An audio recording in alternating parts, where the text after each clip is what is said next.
Jason Mercer thought he had pulled off the perfect crime. A divorce where he kept the millions, the mansion, and the reputation, leaving his wife, Kayla, with absolutely nothing. He mocked her humble origins. He laughed at her blue-collar father. He toasted to his victory with his mistress, convinced he was the smartest man in the room. But Jason forgot one thing. Arrogance blinds you to the truth. He didn't know that the man he called a gardener held the keys to his entire existence. When the truth comes out, it isn't just a divorce, it's an execution.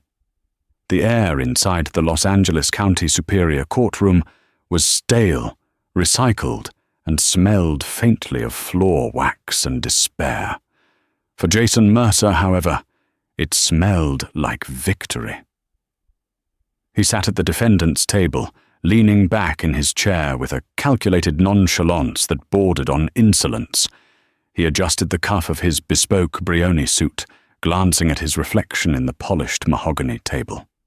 At 38, Jason was the picture of corporate aggression, jawline sharp enough to cut glass, hair styled with military precision, and eyes that held the cold, dead shine of a shark circling wounded prey. On the other side of the aisle sat Kayla. She looked small. She wore a simple grey dress that she had owned for 3 years, her hands folded tightly in her lap. Her dark hair was pulled back in a severe bun, highlighting the dark circles under her eyes. She didn't look at him. She hadn't looked at him in months. "Mr. Mercer," Judge Holloway said, peering over his spectacles, "given the prenuptial agreement signed 5 years ago, and the evidence presented regarding the commingling of assets, or lack thereof, the court rules in favor of the existing contract." Jason felt a surge of dopamine hit his brain. It was better than any drug. He glanced at his lawyer, Preston, a man who charged $800 an hour and was worth every penny. Preston gave a nearly imperceptible nod. "The marital home in Malibu," the judge continued, his voice monotone, "is deemed the sole property of Mr. Mercer, having been purchased through his private trust prior to the marriage. The investment accounts held at Vanguard Holdings remain with Mr. Mercer. Mrs. Mercer is entitled to a lump sum settlement of $25,000, as stipulated in the prenup, intended for relocation expenses." 25,000. It was an insult. It was less than what Jason had spent on his mistress's jewelry last Christmas. Kayla's lawyer, a court-appointed, exhausted woman named Mrs. Gable, tried to interject. "Your Honor, my client supported Mr. Mercer through his early years at the firm. She managed the household.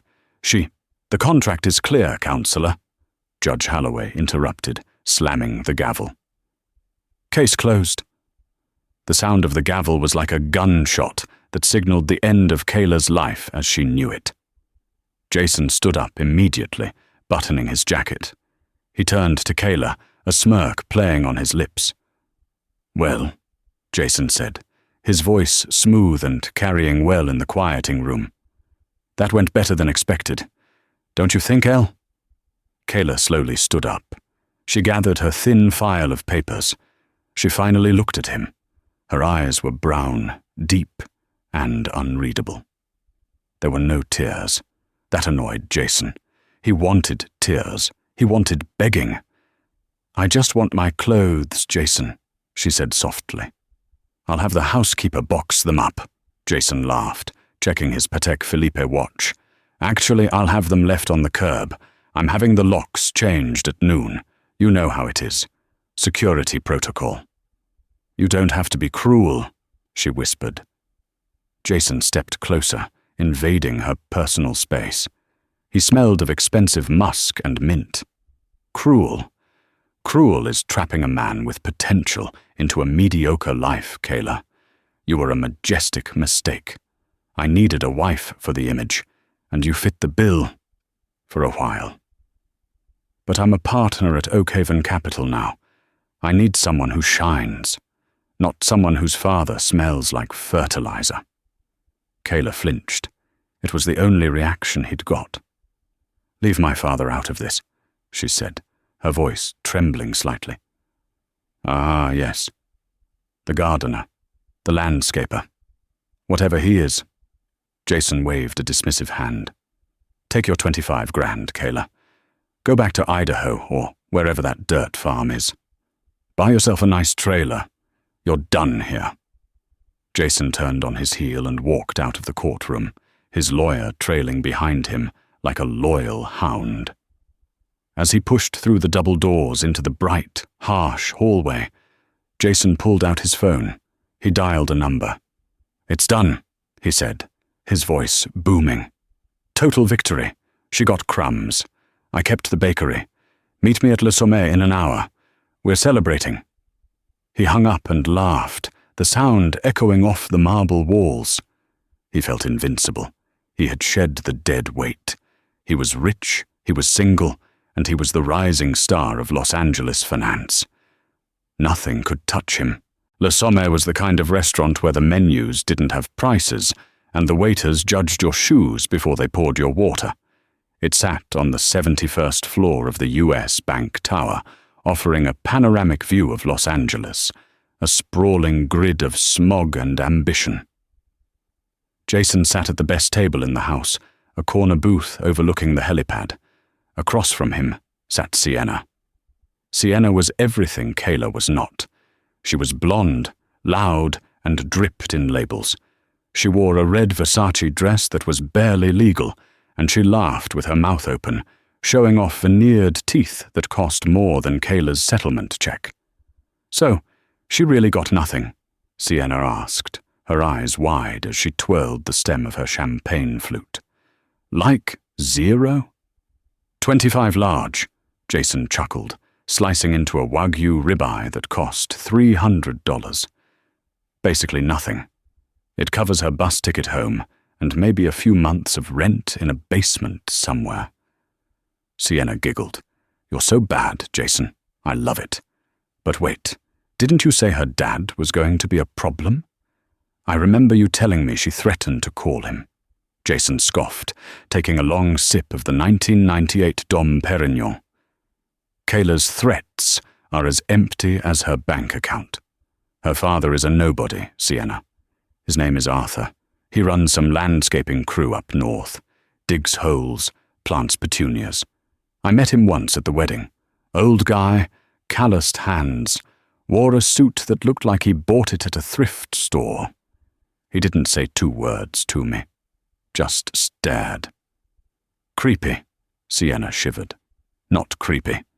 Pathetic," Jason corrected. "He looked at me like he was analyzing a bug. I told Kayla back then, your dad needs to stay away from my business associates. I couldn't have a guy with dirt under his fingernails shaking hands with the CEO of Oak Haven Capital." "Well, you don't have to worry about him anymore," Sienna purred, reaching across the table to stroke Jason's hand. "Now it's just us. And the penthouse. And the yacht. And the yacht," Jason confirmed, his ego swelling. "I'm closing the deal on the Sunseeker next week. Now that I don't have to worry about community property laws, my bonus this quarter is going straight into toys." Jason's phone buzzed on the table. It was an email notification from work. Subject: Urgent. Merger update. From CEO, Oak Haven Capital. Jason frowned. He tapped the screen. "Jason, I need you in the office first thing tomorrow. The acquisition of the Solara tech firm is hitting a snag. The silent majority shareholder is demanding a sit-down. If we don't close this, the board is going to have our heads. This is the billion-dollar maker. Jason, don't be late." "Trouble in paradise?" Sienna asked, noticing his expression. "Just business," Jason said, dismissing the email with a swipe. "The Solara deal. The biggest acquisition in the firm's history. I'm the lead negotiator. If I land this, I make senior partner. 7-figure base salary, Sienna. Double the bonuses." "You'll crush it," she said. You always do. I know. Jason looked out the window at the city below. He felt like a king surveying his kingdom. I took everything from Kayla because I deserved it. I earned it. She was just baggage. Meanwhile, 30 miles away, the scene was very different. Kayla stood on the curb outside the Malibu mansion she had called home for 5 years. It was raining, a rare, cold drizzle for Southern California. Beside her was a single suitcase and a cardboard box containing her books and a few framed photos. The large oak gates of the driveway were closed. She had tried the code, 1985, her birth year, but it flashed red. He had already changed it. She wasn't crying. She was past the point of tears. She felt a cold, hard knot in her stomach. It wasn't fear anymore. It was clarity. She reached into her coat pocket and pulled out a cheap burner phone. Jason had cancelled her contract an hour ago, remotely bricking her iPhone. She had bought this one at a convenience store. She dialed a number she knew by heart. It rang twice. Hello? A deep, gravelly voice answered. It sounded like shifting rocks. Dad, Kayla said. Her voice cracked, just a little. There was a pause on the other end. Then the tone shifted from casual to alert. Ellie? What's wrong? Why are you calling from this number? It's over, Dad. The judge ruled. He took everything. He threw me out. Silence. A heavy, dangerous silence stretched across the line. Did he hurt you? Arthur's voice was low, terrifyingly calm. Not physically, but he humiliated me. He mocked you, Dad. He told everyone you were just a dirty gardener. He left me with nothing but a check for $25,000. I see, Arthur said. The gravel in his voice was grinding now. And where are you? On the curb outside the house. It's raining. Stay there, Arthur commanded. I'm sending a car, not a taxi. One of mine. It will be there in 15 minutes. Dad, I can just get an Uber. No, Arthur cut her off. You are done living like a peasant to appease that man's ego. You tried it your way, Ellie. You wanted to marry for love, not money. You wanted to live a normal life without my shadow, and look what he did to you. Kayla gripped the phone tighter. I know. I was wrong. He thinks he's won, Arthur said, and for the first time there was a dark amusement in his voice. He thinks he's a shark. He has no idea he's been swimming in my tank the whole time. What are you going to do? Kayla asked, wiping a raindrop from her nose. He has a meeting tomorrow, doesn't he? Regarding the Solara Tech acquisition? Kayla frowned. She knew Jason's schedule better than he did. Yes. It's his make-or-break deal. How did you know? Because, sweetie, Arthur said, I own Solara Tech. I bought it 6 months ago through a shell corporation. I was waiting to see how he treated you during the divorce. Kayla's breath hitched. Go to the hotel the driver takes you to, Arthur said gently. Get some sleep, buy a dress, a real one. Tomorrow you're not going to be the ex-wife. You're going to be the boss's daughter. We have a meeting to attend. The morning sun hit the glass facade of the Oak Haven Capitol building, turning it into a pillar of fire. Jason Mercer strode into the lobby at 8:45 a.m., 15 minutes early, wearing a new navy pinstripe suit that cost more than the settlement check he had thrown at his ex-wife the day before. His head pounded slightly from the champagne and the late night with Sienna, but he ignored it. He felt electric. He breezed past the security desk, flashing his badge without breaking stride. Morning, Mr. Mercer. The guard nodded. Big day, Jerry. Big day, Jason called back, stepping into the elevator. He checked his reflection in the mirrored doors. No bags under the eyes. Good. He looked like a closer. When the elevator doors opened on the 40th floor, the atmosphere was frantic. Junior analysts were running around with stacks of files.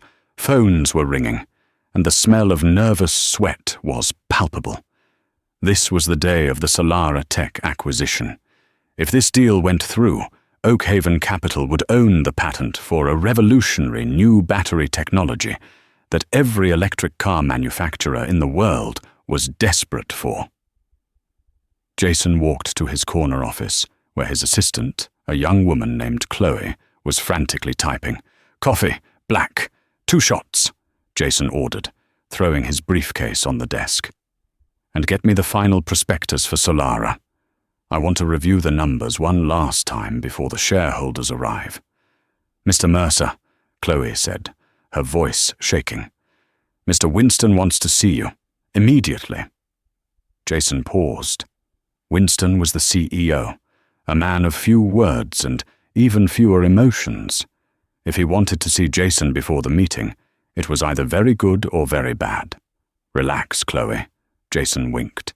"He probably just wants to congratulate me and addadams on the divorce.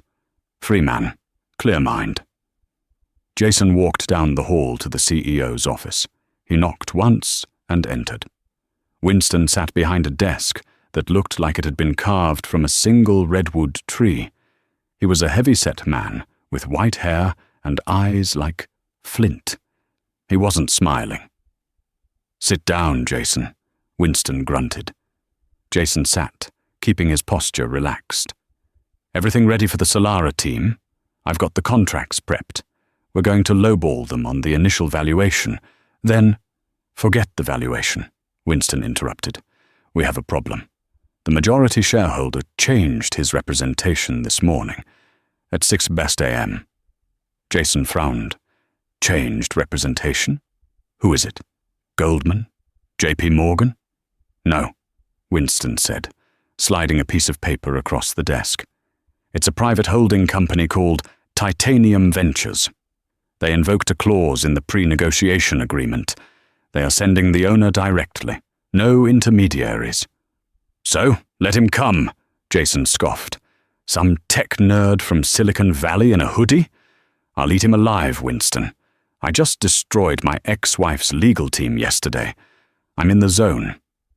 Winston looked at Jason with a strange expression. "You better be, because this deal is the only thing keeping our Q3 earnings afloat. If Solara walks, our stock tanks. Don't let your arrogance regarding your personal life bleed into this room, Jason." "Personal life is resolved," Jason said coldly. "I cut the dead weight. Today, you're going to see why you pay me the big bucks."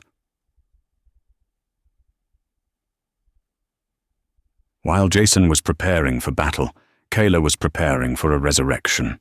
She had woken up not in a motel, but in the presidential suite of the Beverly Wilshire Hotel.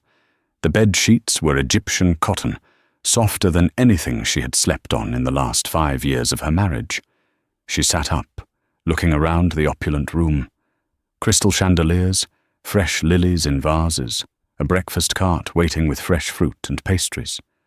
It felt like a dream, but the ache in her heart reminded her it was real. There was a knock at the door. "Come in," she said. The door opened and a stylist walked in, followed by 2 assistants rolling a rack of clothes.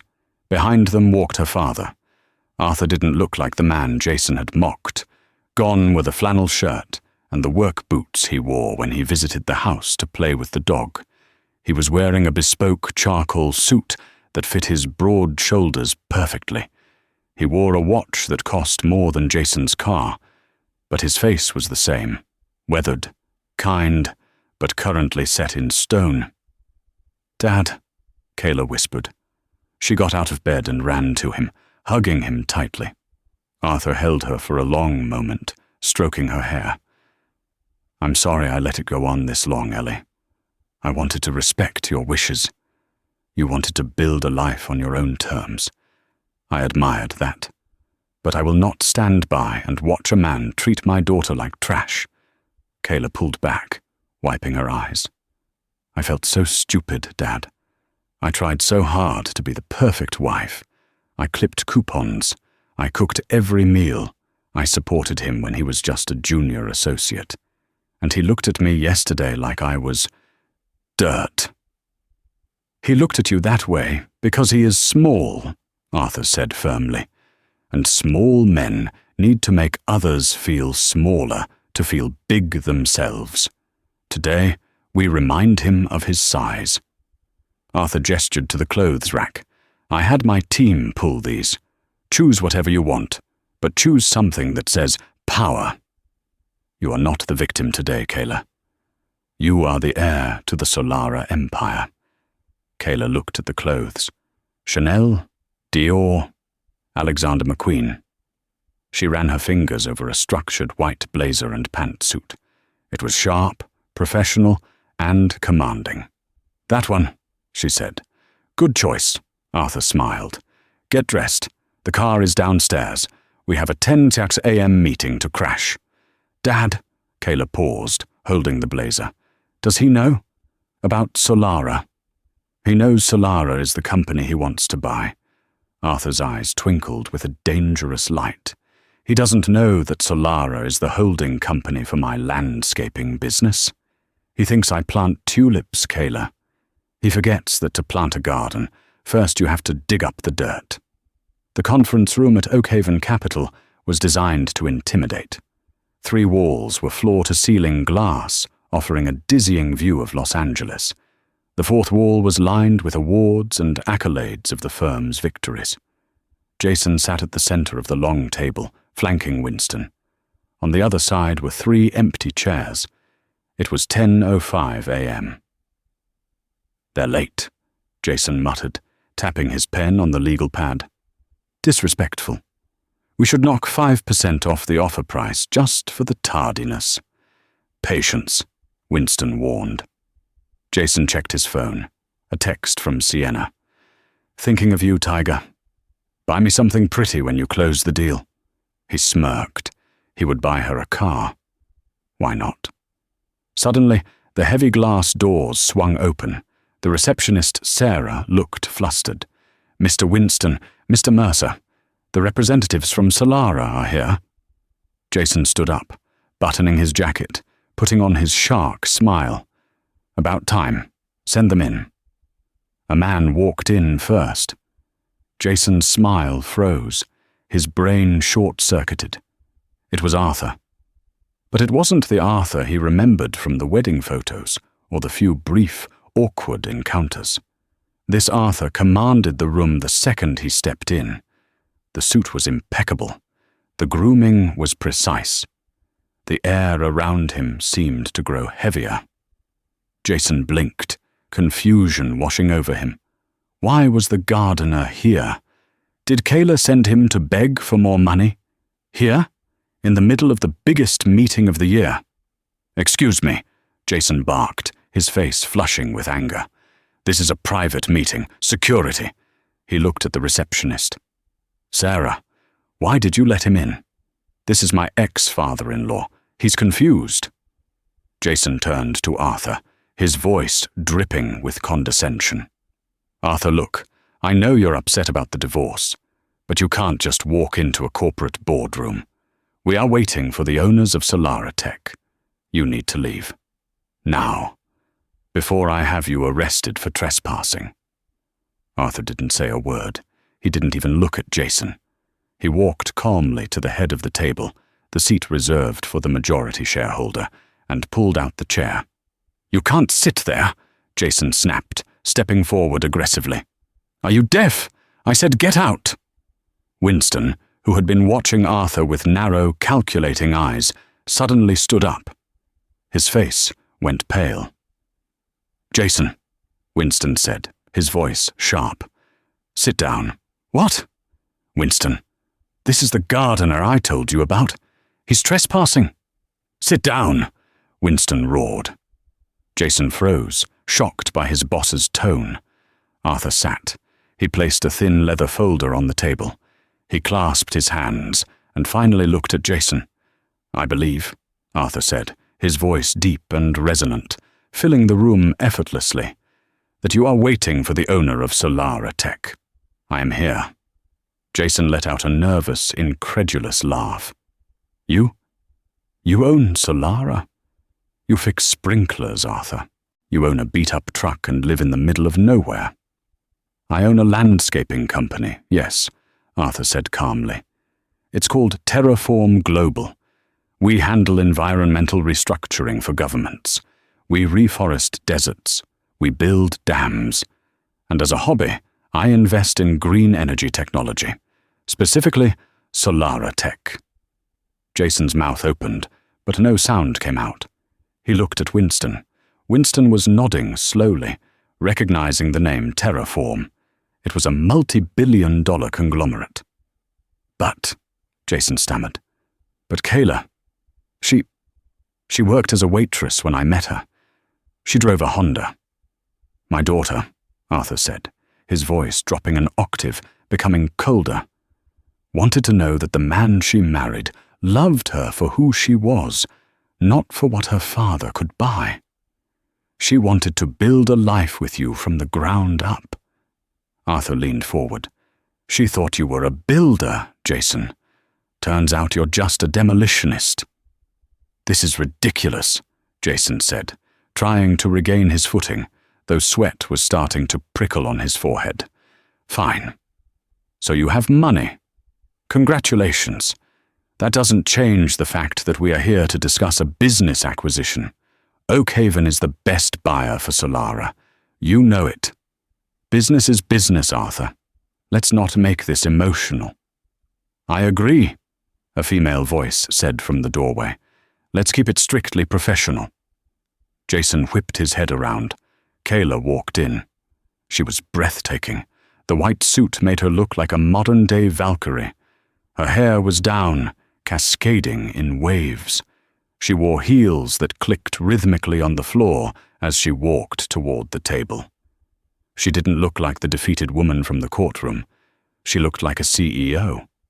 She walked past Jason. The scent of her perfume, something expensive, floral and sharp, hit him. She sat next to her father. Kayla, Jason whispered.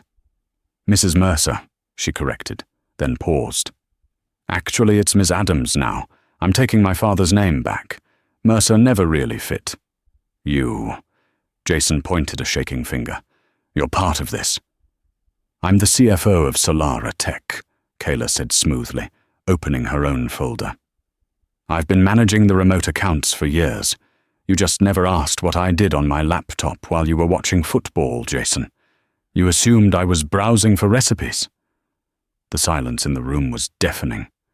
Winston looked from Jason to Kayla, realizing the catastrophe that was unfolding. Mr. Mercer, Kayla said, her voice crisp and professional. We have reviewed Oakhaven's initial proposal. To be blunt, it's inadequate. But before we even get to the valuation, there is a matter of due diligence regarding the lead negotiator. She looked Jason dead in the eyes. We have concerns about the ethical standing of the partner in charge, you. Jason felt the collar of his shirt tightening like a noose. He forced a laugh, a desperate, hollow sound. Ethical standing. Jason looked at Winston, pleading for backup. Winston, this is a shakedown. It's a bitter ex-wife trying to leverage a deal to get back at me. It's conflict of interest. Actually, Arthur interjected smoothly, conflict of interest would be if we hid our relationship. We are being very open about it. We simply don't trust your judgment, Jason. And based on the file my daughter has compiled, neither should your boss.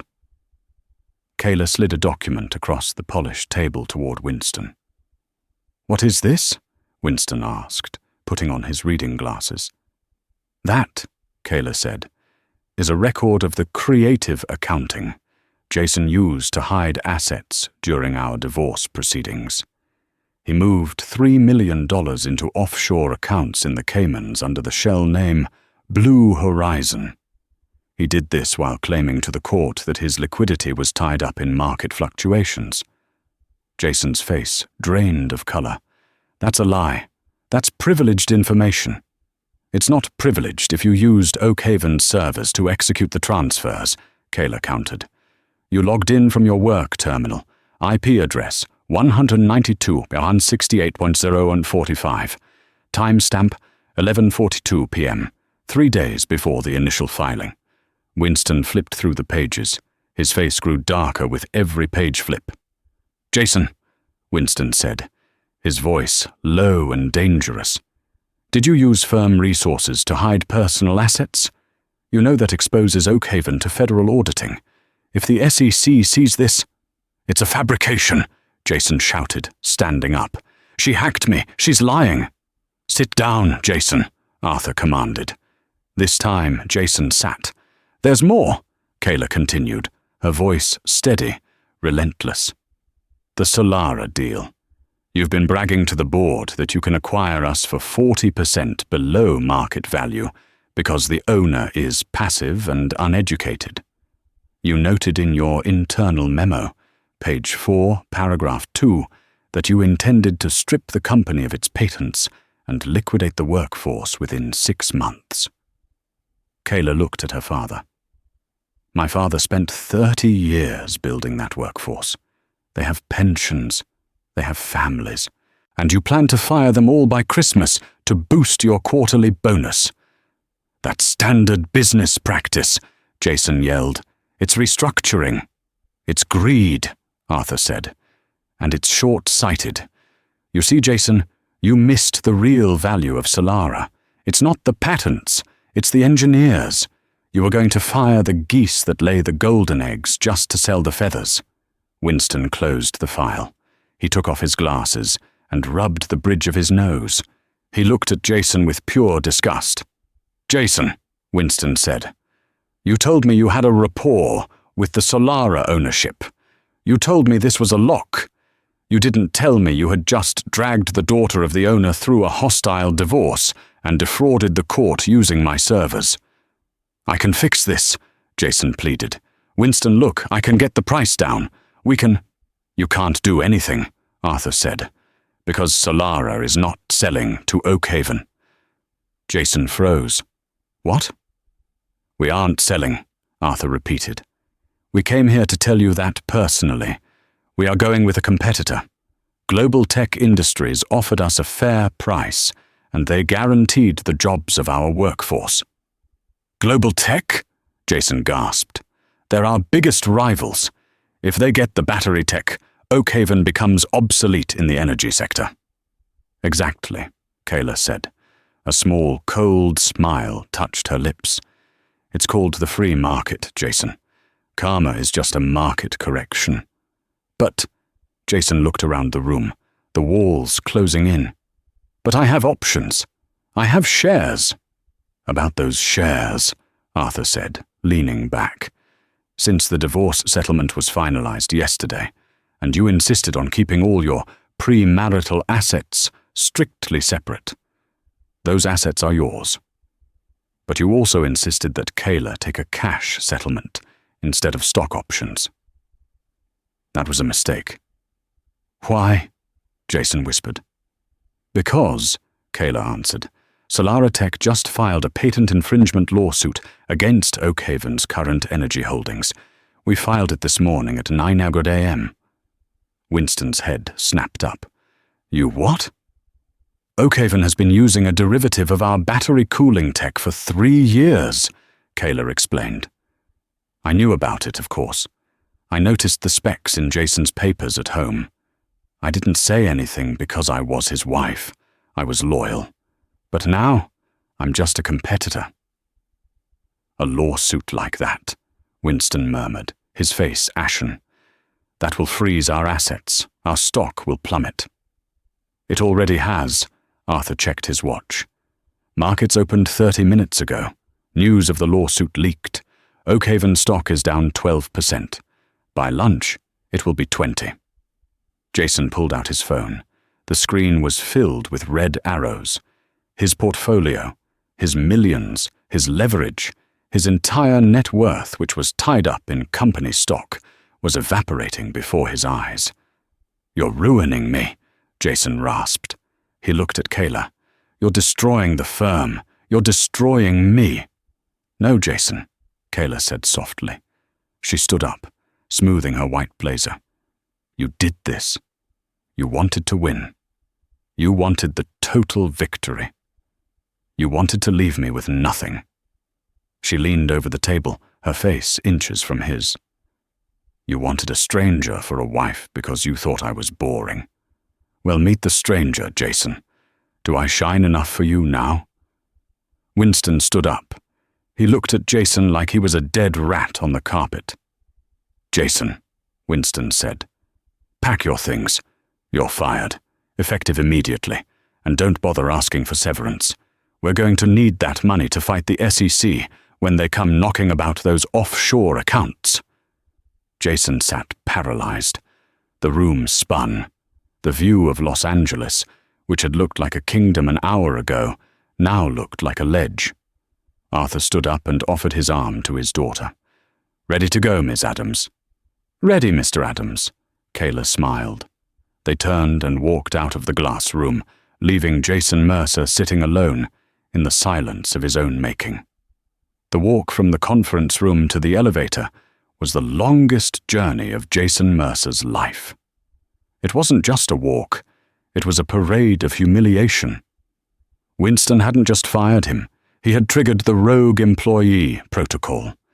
2 security guards, burly men who used to nod respectfully at Jason every morning, now flanked him, gripping his elbows. "I can walk myself," Jason snapped, trying to shake them off.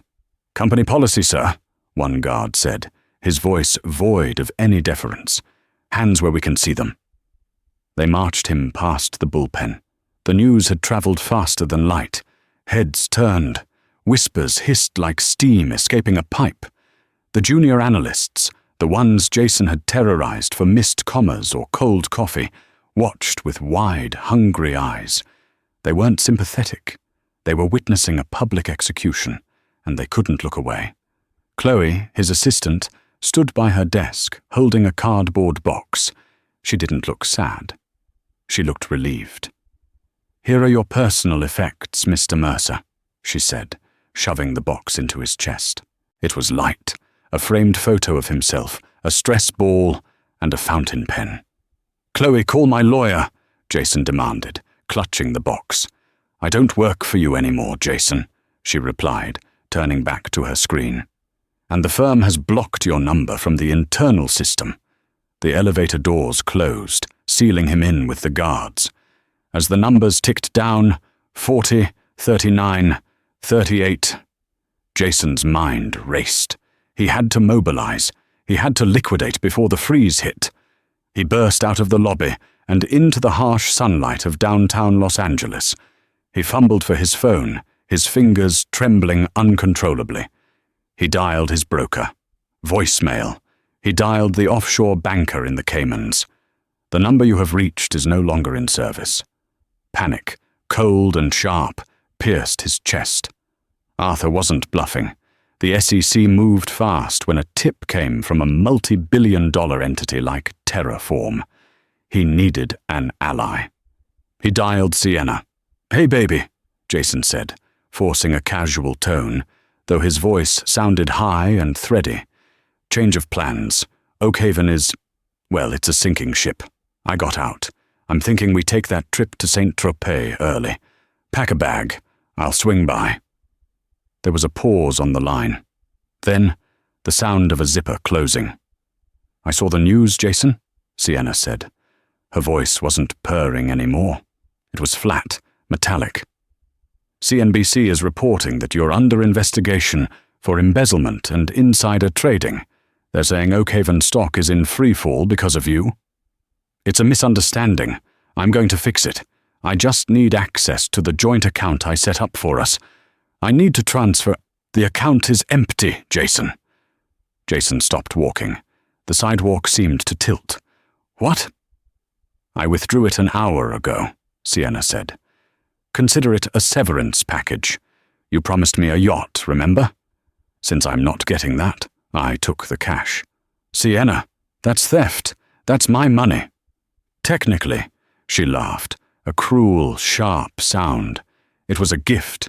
You put my name on the account so your wife wouldn't find it. You played yourself. Genius. Don't call me." I don't date felons." The line went dead.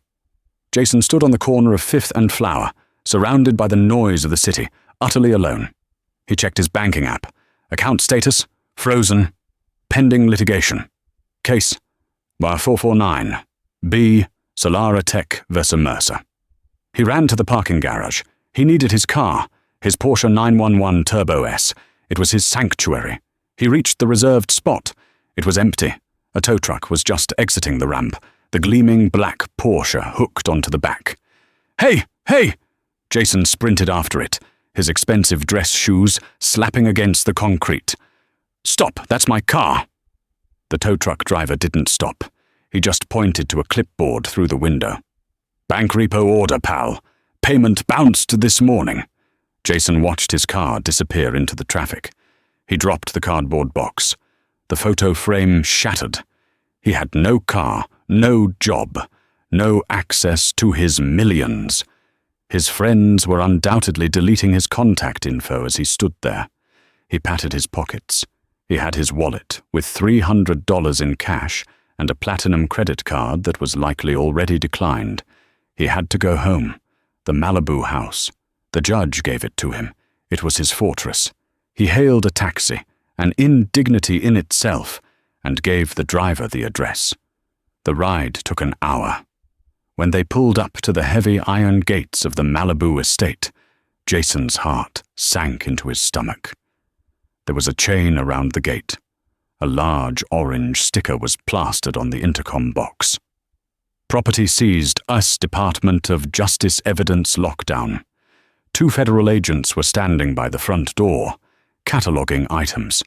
They were carrying out paintings. His paintings. Jason slumped back in the taxi seat. The driver looked at him in the rearview mirror. "This is the spot, buddy.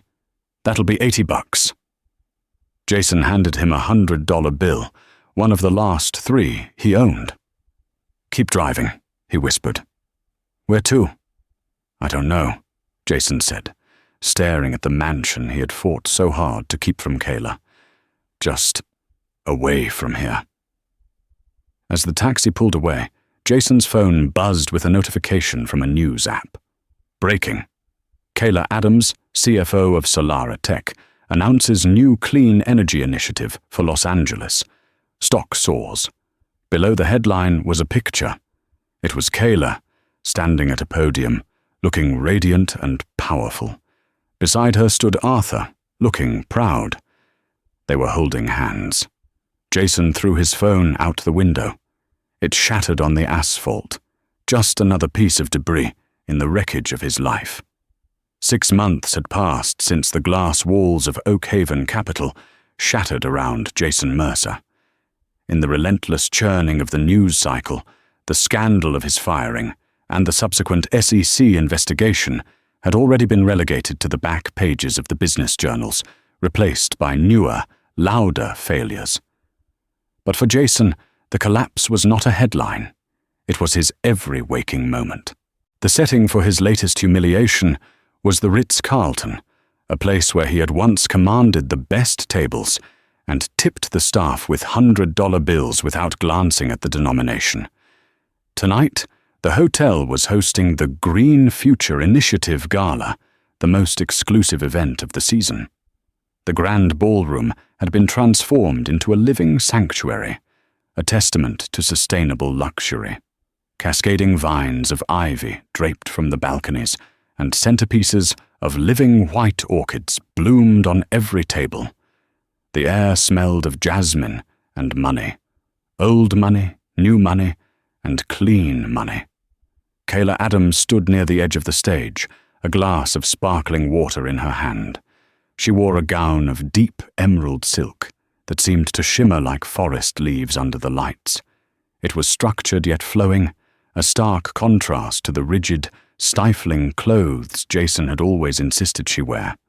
Her hair was loose, falling in soft waves around her shoulders, and for the first time in years, the tension that used to live permanently between her brows was gone. She wasn't just attending the gala. She was the reason it existed. "You're checking your watch," Arthur's voice came from beside her.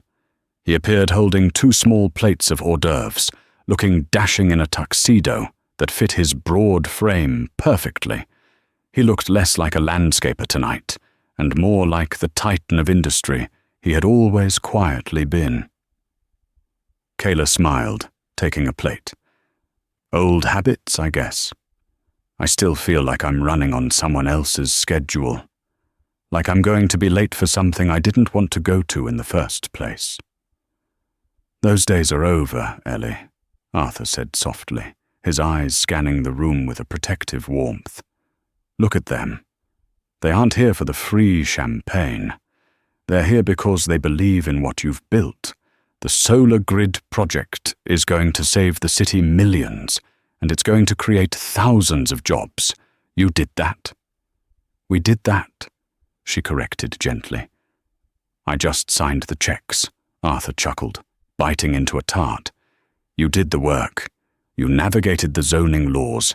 You handled the press. You charmed the city council.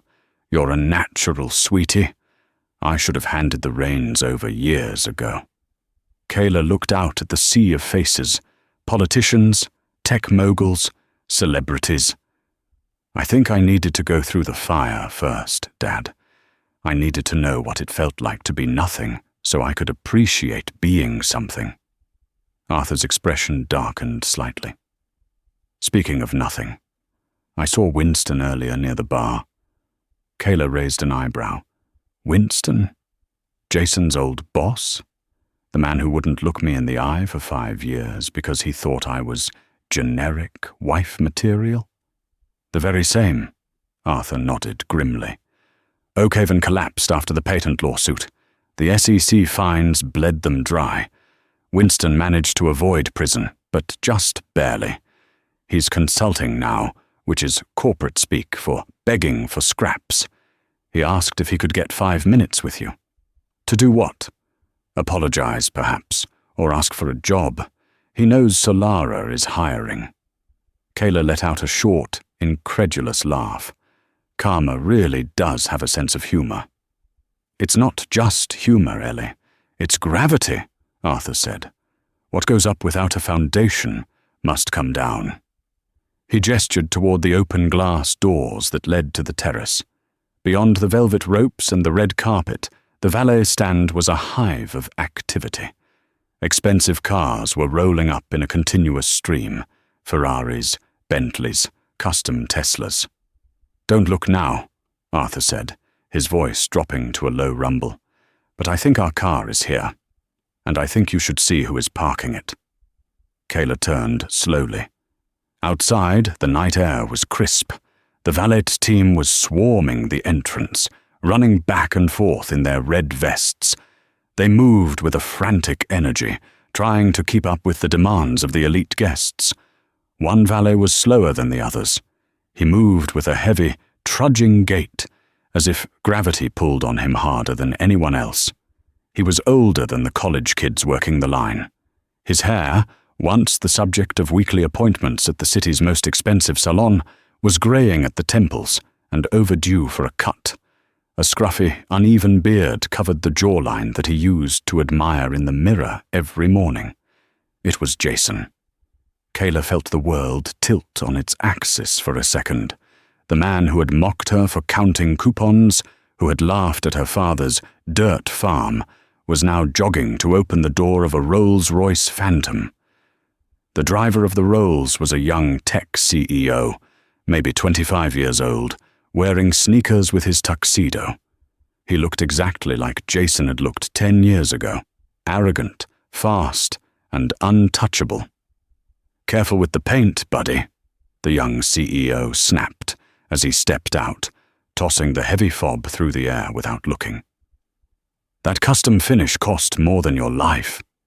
Jason fumbled the catch, but managed to grab the keys before they hit the pavement. He didn't snap back. He didn't deliver a witty, cutting retort. He didn't smirk. He just looked at his shoes, cheap, black, rubber-soled shoes. Yes, sir, Jason mumbled, his voice a hollow shell of its former boom. Enjoy your evening. Make sure it's up front when I come out, the kid barked, already walking away, not sparing Jason a single glance. To him, Jason was just furniture, a mechanism to move a car. Kayla watched the scene unfold with a strange detachment. She waited for the anger to rise. She waited for the vindictive triumph, the urge to march out there and laugh in his face, to wave her diamond bracelet and show him exactly what he had thrown away. But the anger didn't come.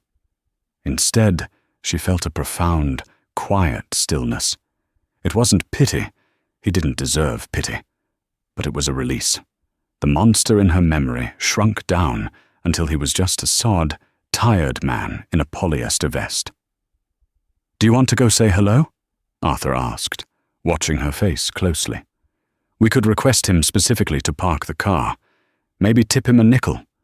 Rub it in a little." Kayla shook her head slowly. She took a sip of her water, the bubbles crisp on her tongue. "No, Dad," she said. "The best revenge isn't making him suffer. He's doing a fine job of that himself. The best revenge is him realizing that I'm happy, that I'm whole, and that I didn't need him for any of it." She turned her back on the glass doors, facing the ballroom filled with light, music, and people who respected her for her mind, not her husband. "Besides," she smiled, smoothing the silk of her dress, "I have a speech to give, and I don't want to be late." Outside, inside the leather cocoon of the Rolls-Royce, Jason Mercer paused. Through the windshield, past the valet stand and the security guards, he could see through the open glass doors of the ballroom. He saw the emerald dress. He saw the way the light caught her hair.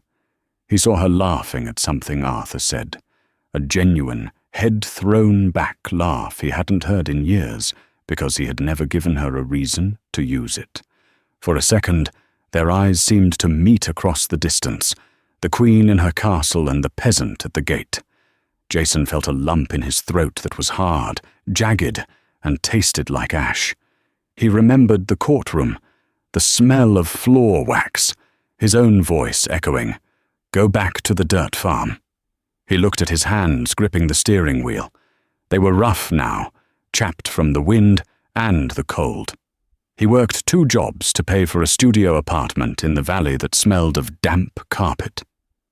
He had no friends. His phone never rang.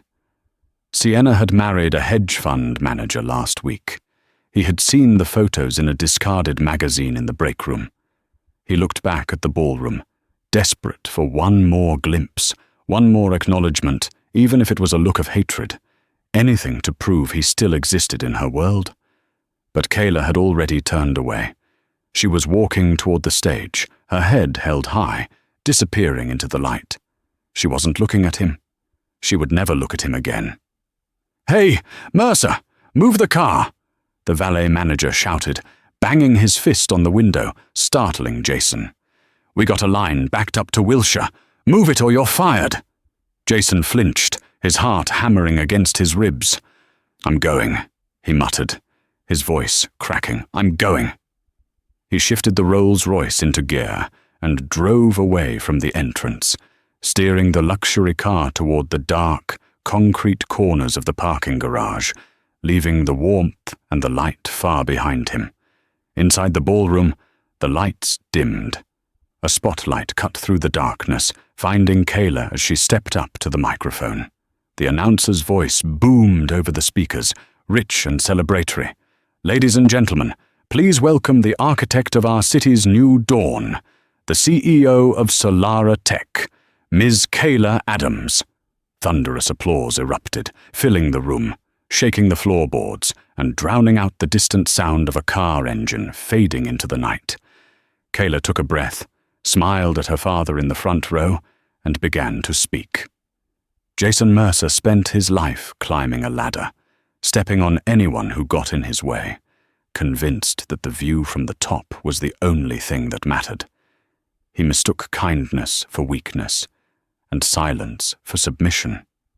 He never understood that the people he called dirt were actually the soil, the foundation that held everything up.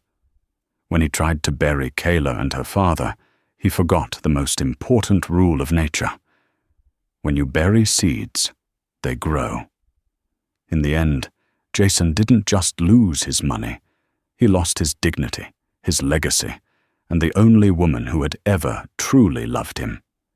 He was left with the ashes of his ego, while the wife he discarded turned into gold. If you enjoyed this story of ultimate karma and justice, hit that like button. It really helps the channel grow. What do you think? Did Jason deserve his fate, or was it too harsh? Let me know in the comments below.